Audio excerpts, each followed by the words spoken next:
Sir ଜୟଜୀବ। Sir ଗତ ଅଧ୍ୟାୟରେ ଆପଣ ସମାଧିପାଦର ପ୍ରଥମ ଭାଗର 38 ନମ୍ବର ସୂତ୍ର ପର୍ଯ୍ୟନ୍ତ ସାର୍ ଆପଣ ଆଲୋଚନା କରିଦେଇଛନ୍ତି। ଏ ସାର୍ 39 ନମ୍ବର ସୂତ୍ର ସେ ବିଷୟରେ ସେ ଆଲୋଚନା କରନ୍ତୁ।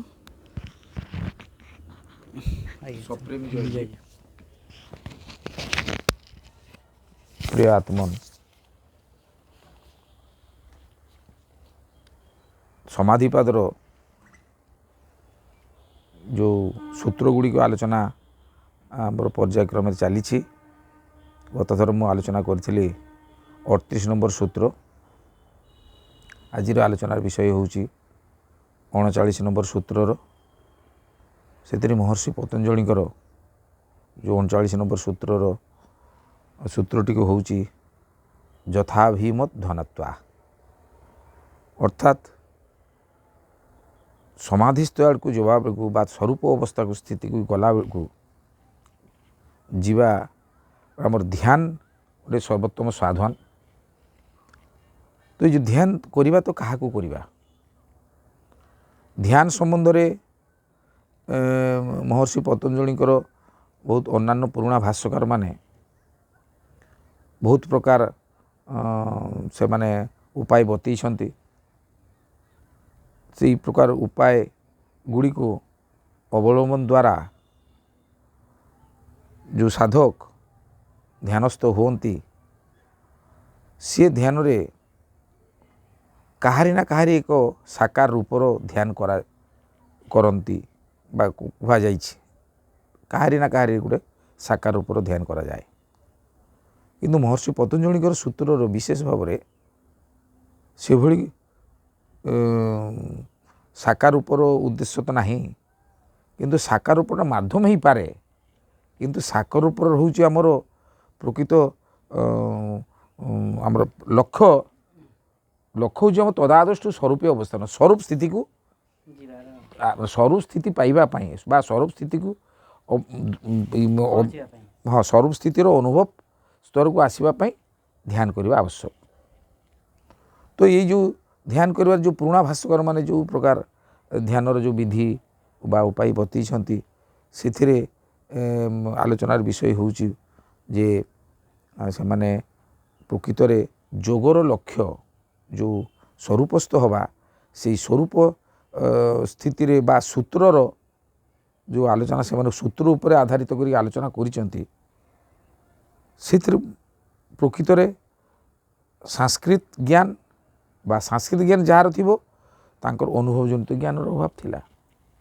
ଯାହା ପାଇଁ ସଦ୍ଗୁରୁଦେବ ଶ୍ରୀ ମୁନି ମହାରାଜ କହୁଛନ୍ତି ଯେ ଧ୍ୟାନ ଯେଉଁ ବିଷୟଟିକୁ ଆମର ନିଆଯାଇଛି, ସେ ଧ୍ୟାନର ପ୍ରକୃତ ଅର୍ଥ ଜାଣିବା ପାଇଁ ହେଲେ ମୁନି ସମାଜର ଯେଉଁ ସିଦ୍ଧାନ୍ତ, ସଦ୍ଗୁରୁଦେବଙ୍କର ଯେଉଁ ବ୍ୟାଖ୍ୟା, ସେଇ ବିଷୟରେ ଆପଣମାନଙ୍କୁ ସମସ୍ତଙ୍କୁ ପୁରା ଜାଣିବାକୁ ପଡ଼ିବ।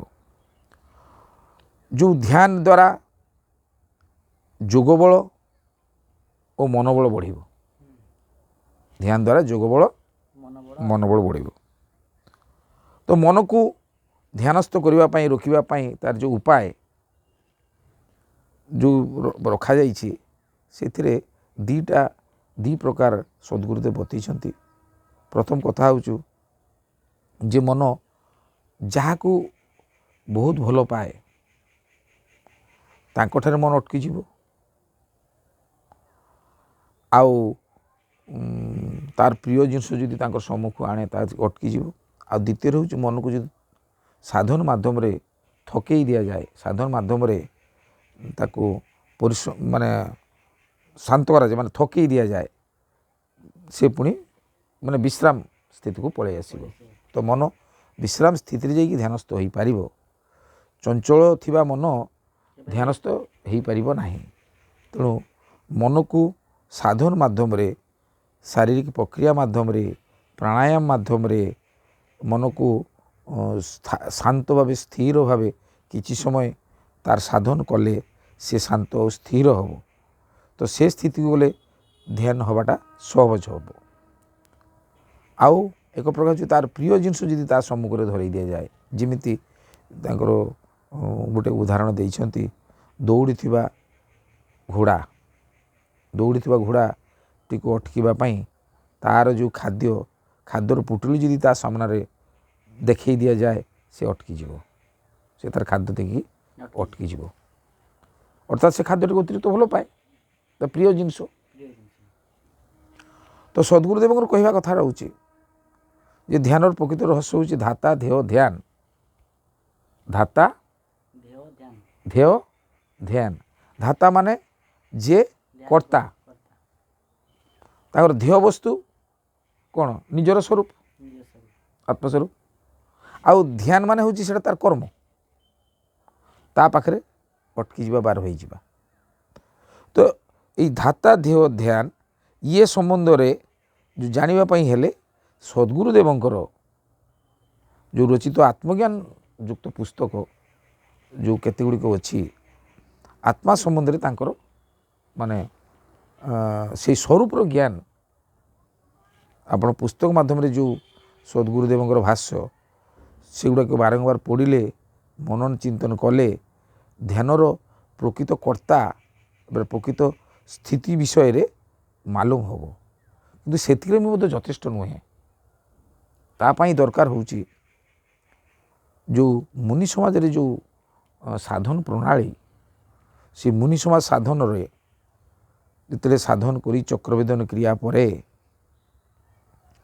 जिते पुणी आसन लगे जड़े जिते प्राणायाम करुथुबो प्राणायाम रे मनटे स्थिर हम प्राणायाम रे मन स्थिर हेले ताकू शरीरस्थ जेकोसी एक चक्र रे किछि समय पाई धरी रखिबा जोटा कि आम आज्ञा चक्र रे कहू अर्थात अन्य स्थान भी मध्य हुए धारणार अर्थ हो देशबंध चित्तस्व धारणा अर्थात शरीर जेकोसी एक जगार मन को धरी रखिबा किछि समय पाई तो सही अवस्था रे स्थित ही रहिबा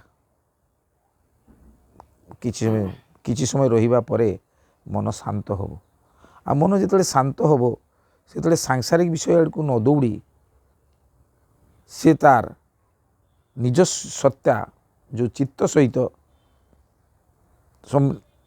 संपर्क जिते तार घटीजीव सेतेबेले मनर संसारमुखी मन सेतेबेले मुड़ी आसी संसारमुखी मन सेतेबेले आत्मस्थ होई तार गति करिवो ऊर्ध्वमुखी हम आ ऊर्ध्वमुखी स्तरे तार से जो शरीर मध्य जो आमर विभिन्न प्रकार जो से सब पुराण वर्णित चक्र आउ से स्थान गुड़िक सब वर्णित कराई किंतु एगुड़ा साधक साधन जदि न करिवो से साधन स्तर को गले परपर तांकर अनुभव क्षेत्र को आसीबो जे से ध्यान केमिति करिवो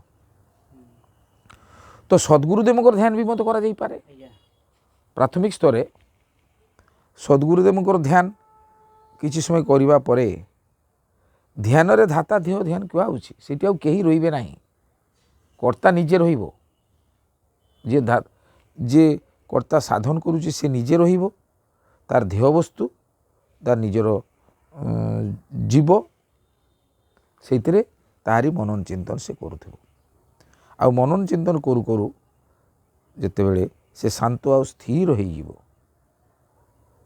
सेतेबेले से समाधि सुखर अनुभव करिपारु ये हूँ जो ध्यान जथा भी मत ध्यान अर्थात तार जो प्रिय जार जो जो थे मन एकाग्र हो प्रकृत में समस्ते निजक भल पाए सांसारिक जेते वस्तु थाउना कहीं समस्ते निजक ही भल पाए आउ समस्त प्रकार विषय को तांको पाई से भल पाए तांको पाई से भल पाए तो ये जो ध्यान अर्थ हूँ धोई चिंत्याम धातुर ध्यान शब्दर उत्पत्ति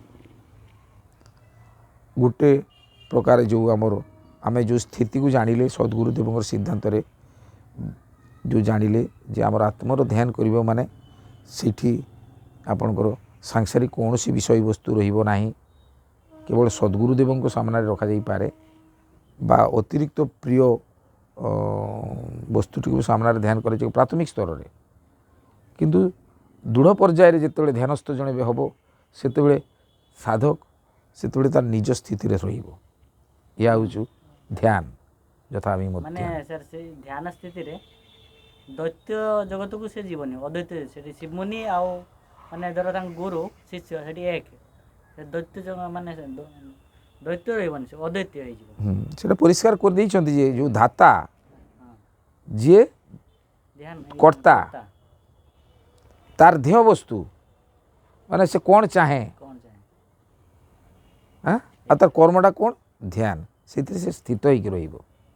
ଧାତା ଦେହ ଧ୍ୟାନ ଏକ ହବ, ଏକ ଏକ ଆଉ ଅଦୈତ୍ୟ ହବା ଦରକାର। ଏକ ଆଉ ତେଣୁ ଏକ ହିଁ ହେଉଛି ଅଦ୍ୱୈତ, ଦୁଇ ନାହିଁ। ଏଇଠି ମଜବି ସଂସାରରେ ଯେଉଁ ଧ୍ୟାନ ଯେଉଁ ବିଷୟରେ ଯେଉଁ କୁହାଯାଇଛି ସିଏ ଧ୍ୟାନର ଉଦ୍ଦେଶ୍ୟ ତାଙ୍କର ଯାହା ବି ଥାଇପାରେ ସେଥିରେ ସ୍ୱରୂପସ୍ଥ ଜଣେ ହେବ ନାହିଁ, ନା ସେଠି ଦୈତ୍ୟ ରହିଯାଉଛି, ଦ୍ୱୈତ ରହିଯାଉଛୁ। ଦୁଇ ରହିଯାଉଛି, ହଁ ଦୁଇରେ କେବେ ତାର ଦେହ ବସ୍ତୁ ଜଣେ ଅଲଗା, ସିଏ ନିଜେ ଜଣେ ଅଲଗା, ତାକୁ ସେ ଧ୍ୟାନ କରିବ। ତେଣୁ ସେଠି ସମ୍ଭବ ହବ। ଏଇଠି ଯେଉଁ ନିଜର ଯେଉଁ ଚରମ ସତ୍ତା ସହିତ ସେ ମିଶିଯିବ, ଏହା ହିଁ ହେଉଛି ପ୍ରକୃତ ଧ୍ୟାନ, ଯଥାଭିମତ ଧ୍ୟାନତ୍ୱା।